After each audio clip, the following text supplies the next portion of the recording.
ನಮಸ್ಕಾರ ವೀಕ್ಷಕರೇ, Karnataka power TV ನ್ಯೂಸ್ಗೆ ತಮ್ಮೆಲ್ಲರಿಗೂ ಸ್ವಾಗತ. ವಾರ್ತೆಗಳ ವಿವರ. 21 ಫೆಬ್ರವರಿ 2026 ಮಳ್ಳಿಗೇರಿ ಗ್ರಾಮದ ಶಾಲೆಯನ್ನ ಹ್ಯಾಟಿ ಕೆಪಿಎಸ್ ಮ್ಯಾಗ್ನೆಟ್ ಶಾಲೆಗೆ ಸೇರಿಸುವುದನ್ನ ವಿರೋಧಿಸಿ ಗ್ರಾಮದ ಪೋಷಕರ ಆಕ್ರೋಶ. ಜನಾಭಿಪ್ರಾಯವಿಲ್ಲದೆ ಹ್ಯಾಟಿ ಗಿಣಿಗೇರ ಕೆಪಿಎಸ್ ಮ್ಯಾಗ್ನೆಟ್ ಶಾಲೆಗಳ ಕಾಮಗಾರಿ ಆರಂಭಿಸುತ್ತಿರುವ ಕೊಪ್ಪಳದ ಶಾಸಕರ ನಡೆ ಖಂಡಿಸಿ ಸುತ್ತಲಿನ ಶಾಲೆಗಳನ್ನ ಮುಚ್ಚುವ ಕೆಪಿಎಸ್ ಮ್ಯಾಗ್ನೆಟ್ ಯೋಜನೆಗೆ ವಿರೋಧ. ಒಂದೇ ಒಂದು ಮಗು ನಮ್ಮೂರಿನಲ್ಲಿ ಓದಿದ್ರು, ನಮಗೆ ನಮ್ಮೂರ ಸರ್ಕಾರಿ ಶಾಲೆಯಲ್ಲಿಯೇ ಕಲಿಸಬೇಕು, ನಮ್ಮೂರ ಶಾಲೆ ಮುಚ್ಚಲು ಬಿಡುವುದಿಲ್ಲ ಎಂದು ಜನತೆ ಪಟ್ಟು ಹಿಡಿದರು. ಕೊಪ್ಪಳ ತಾಲೂಕಿನ ಮಳ್ಳಿಕೇರಿ ಗ್ರಾಮದ ಸರ್ಕಾರಿ ಶಾಲೆಯನ್ನ ಹ್ಯಾಟಿ ಕೆಪಿಎಸ್ ಶಾಲೆಗೆ ಮುಚ್ಚುವುದನ್ನು ವಿರೋಧಿಸಿ ಗ್ರಾಮದ ಶಾಲೆಯ ಎದುರು ಎಐಡಿಎಸ್ಒ ನೇತೃತ್ವದಲ್ಲಿ ಪೋಷಕರು ಪ್ರತಿಭಟನೆ ನಡೆಸಿದರು. ಪ್ರತಿಭಟನೆಯನ್ನ ಉದ್ದೇಶಿಸಿ ಎಐಡಿಎಸ್ಒ ವಿದ್ಯಾರ್ಥಿ ಸಂಘಟನೆಯ ರಾಜ್ಯ ಮುಖಂಡರಾದ ಸಿಂಧು ಖೌದಿ ಮಾತನಾಡಿ, ನಮ್ಮ ಕೊಪ್ಪಳದ ಅನೇಕ ಹಳ್ಳಿಗಳಲ್ಲಿ ಇರುವುದು ಎಲ್ಲಾ ದುಡಿದು ಬದುಕುವ ಬಡವರು, ಕಾರ್ಮಿಕರು ಮತ್ತು ರೈತರು ಹಾಗೂ ಮಧ್ಯಮ ವರ್ಗದ ಜನರು. ಈ ಭಾಗದ ಮಕ್ಕಳಿಗೆ ಶಿಕ್ಷಣ ಕೊಡಿಸುವುದೇ ಕಷ್ಟವಾಗಿದೆ. ಇತ್ತೀಚಿನ ದಿನಗಳಲ್ಲಿ ಜಿಲ್ಲೆಯ ಶಾಲಾ, ಕಾಲೇಜು ಮತ್ತು ವಸತಿ ಶಾಲೆಗಳಲ್ಲಿ ಓದುವ ನಮ್ಮ ಹೆಣ್ಣು ಮಕ್ಕಳಿಗೆ ರಕ್ಷಣೆ ಇಲ್ಲದಂತಾಗಿದೆ ಎಂದಿರುವಾಗ ಪಕ್ಷದ 5 ಕಿಲೋಮೀಟರ್ ದೂರದಲ್ಲಿರುವ ಹ್ಯಾಟಿ ಶಾಲೆಗೆ ಮಳ್ಳಿಕೇರಿ ಶಾಲೆಯ ಮಕ್ಕಳನ್ನು ಕಳಿಸುವುದು ಹೇಗೆ ಸಾಧ್ಯ? ಸರ್ಕಾರಿ ಶಾಲೆ ಮುಚ್ಚಿದರೆ ನಮ್ಮ ಮಕ್ಕಳು ಕಲಿಯೋಕೆ ಆಗುವುದಿಲ್ಲ. ಶಾಲೆಗಳನ್ನ ಮುಚ್ಚಿ ಕೆಪಿಎಸ್ ಮ್ಯಾಗ್ನೆಟ್ ಶಾಲೆಗೆ 5 ವರ್ಷದ ಮಕ್ಕಳು 6 ರಿಂದ 7 ಕಿಲೋಮೀಟರ್ ದೂರ ಹೇಗೆ ಹೋಗಬೇಕು?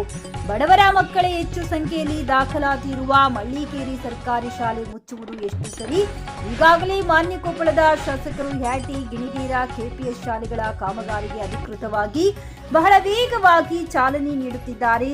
ಆ ಕೆಪಿಎಸ್ ಶಾಲೆಗಳಿಗೆ ಸುತ್ತಲಿನ 5 ರಿಂದ 15 ಕಿಲೋಮೀಟರ್ ವ್ಯಾಪ್ತಿಯ ಶಾಲೆಗಳನ್ನು ಮುಚ್ಚುವಂತ ಸಾಗುತ್ತಿದ್ದಾರೆ. ಕೊಪ್ಪಳದ ಜನತೆ ಇಂತಹ ಬಡವರ ವಿರೋಧಿ, ಜನವಿರೋಧಿ ಯೋಜನೆಯನ್ನ ಪ್ರಶ್ನಿಸಿ ಬೃಹತ್ ಪ್ರತಿರೋಧ ಚಳುವಳಿ ಬೆಳೆಸುವ ಮೂಲಕ ಶಾಲೆಗಳನ್ನು ರಕ್ಷಿಸಲು ಮುಂದಾಗಬೇಕೆಂದರು. ಪ್ರತಿಭಟನೆಯಲ್ಲಿ ಎಐಡಿಎಸ್ಒ ಜಿಲ್ಲಾ ಸಂಘಟನಾಕಾರರಾದ ಪ್ರದೀಪ್, ಸಾರ್ವಜನಿಕ ಶಿಕ್ಷಣ ಉಳಿಸುವ ಸ್ವಯಂ ಸೇವಕರಾದ ಶಾರದಾ ಗಡ್ಡಿ, ಊರಿನ ಪೋಷಕರಾದ ಮುತ್ತನಗೌಡ, ಶಿವನಗೌಡ, ಹನುಮರೆಡ್ಡಿ, ಮೈಲಾರಪ್ಪ, ನಿಂಗಪ್ಪ, ನಾಗರಾಜ್, ಚಿನ್ನಪ್ಪ, ಮಂಜುನಾಥ್, ಕೋಟೇಶ್, ವಸಂತ್ ಸೇರಿದಂತೆ ಊರಿನ ಮಹಿಳೆಯರು ಭಾಗವಹಿಸಿದ್ದರು. ನಮ್ಮ ಗ್ರಾಮ ಮಳ್ಳಿಕೇರಿ. ನಮ್ಗೆ ಬರ್ತಕ್ಕಂಥ ಯಾಟಿಗೆ ನೀವು ಕಳಿಸ್ಬೇಕಂತೀರಿ, ನಾವು ಕಳಿಸಲ್ಲ. ನಮ್ಮ ಮಕ್ಕಳನ್ನ ಏನಿದ್ರು ಒಂದು ಮಗುಗೆ ಒಂದು ಶಿಕ್ಷಣ ಕೊಡ್ಬೇಕಂತೇಳಿ ರೂಲ್ಸ್ ಐತಿ. ಆ ಪ್ರಕಾರ ನಮ್ಮ ಮಕ್ಕಳು ನಾವು ಕಳ್ಸೋಲ್ಲ. ಏಟತ್ತಿದ್ರು ನೀವು ನಮ್ಗೆ ಇಲ್ಲ ಶಿಕ್ಷಣ ಕೊಡ್ಬೇಕು. ಶಾಲೆ ಅಂತೂ ಬಂದ್ ಮಾಡಿಕೊಡ್ಸಲ್ಲ, ಬಿಡೋಲ್ಲ. ಬಂದ್ ಮಾಡುವಂಥ ಅವಶ್ಯಕತೆ ಇಲ್ಲ. ಸಿದ್ದರಾಮಯ್ಯಗಾರು ಹೇಳ್ರಿ, ಯಾರು ಬೇಕಾದ್ರೆ ಏನು ಇದ್ರೂ ಒಂದು ಮಗುವಿಗೆ ಒಂದು ಶಿಕ್ಷಣ ಕೊಡ್ಬೇಕು, ಅದು ಅಂತಂಗೆ ರೂಲ್ಸ್ ಐತಿ.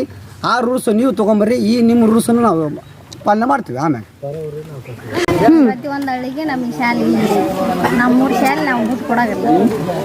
ಒಂದೇ ಮಕ್ಕಳಿರಲಿ, ಒಬ್ಬರು ಟೀಚರ್ ಮಳ್ಳಿಕೇರಿ ಗ್ರಾಮ, ಕೊಪ್ಪಳ ಜಿಲ್ಲಾ, ಕೊಪ್ಪಳ ತಾಲೂಕು. ನಮ್ಮ ಮಳ್ಳಿಕೇರಿ ಗ್ರಾಮದಲ್ಲಿ ಶಾಲೆಯನ್ನು ಮುಚ್ಚಲಾಗಿರ್ತಕ್ಕಂಥ ಸರ್ಕಾರದವರಿಗೆ ನಮ್ಮ ಶಾಲೆಯನ್ನು ಮುಚ್ಚಕ್ಕೆ ನಾವು ಬಿಡುವುದಿಲ್ಲ.